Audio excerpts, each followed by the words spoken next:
Toxic positivity can be annoying to put up with for anybody in their life, but it can be especially infuriating for cancer patients. This is because cancer patients typically don't have the bandwidth to push back on it or explain why it's so hard to hear. So I'm going to try and take care of this topic for us once and for all right now.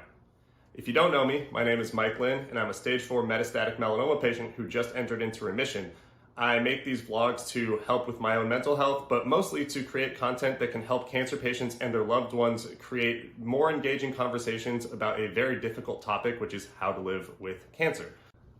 So I recently ran into a buddy of mine at the gym who I hadn't seen for a few months. We've known each other since our college days through pickup basketball, and he knew about my first diagnosis and my recurrence recently, but he didn't know that I was NED, which is no evidence of disease.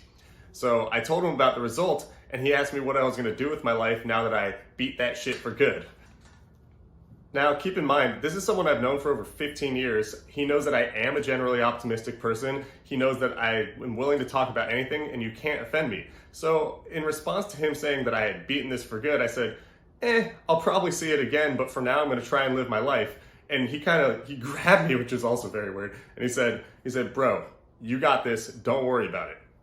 I said, okay, I hope so, and I walked away, and it just struck me as a weird interaction. I wasn't offended. I don't think that his intent or even his execution was inherently bad, but that got me thinking, this is toxic positivity, right? How do we define toxic positivity, and how do we avoid it in the future? Here's the thing. Positivity is incredibly important for cancer patients and their loved ones, and really all people in my opinion. So why is toxic positivity different, and how can we tell that difference?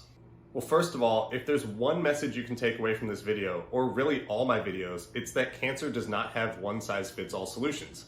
This is because cancer is a hyper-stressful and threatening disease that pushes all of the wrong buttons at the wrong time.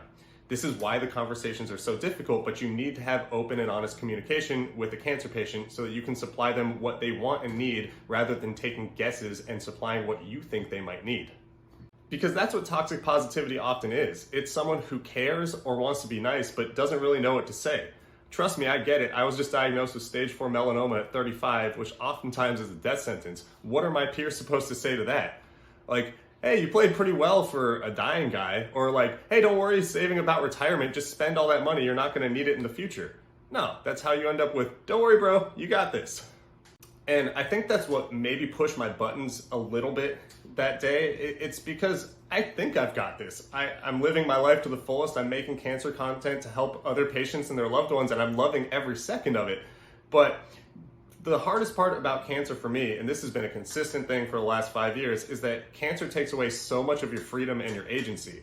I always want to live life on my own terms, which I don't know how realistic that is, but for the most part, I've been able to accomplish it. And all of a sudden, cancer comes in and strictly defines what you have to do in order to survive.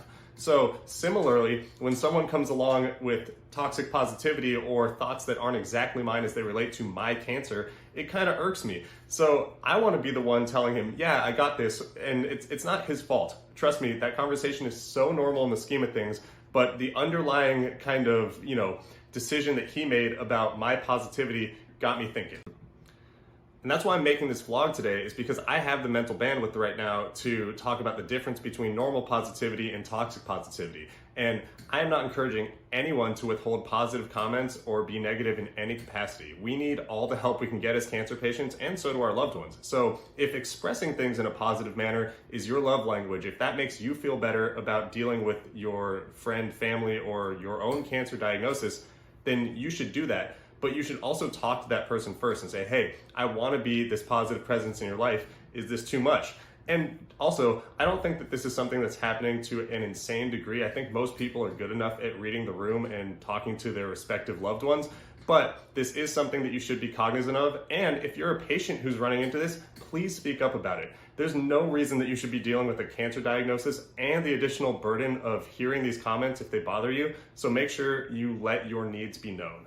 Speaking of needs, I need you to hit that like and subscribe button right now, because that's going to help me grow this channel and help get this conversation out to as many cancer patients and their loved ones as possible. I took a little bit of a break over the last month as I celebrated my NED and kind of got my life together, but I've decided I'm going to fully continue on making cancer content, and it's going to lead to a lot bigger and better things. So if you hit the like button and the subscribe button to my channel, it would greatly help and I would appreciate it. As for these topics, I've got a lot of great suggestions from my last video coming in, and I'm going to continue to produce them. So thank you all so much for watching and contributing. That's all I've got for today. Thanks so much. Bye.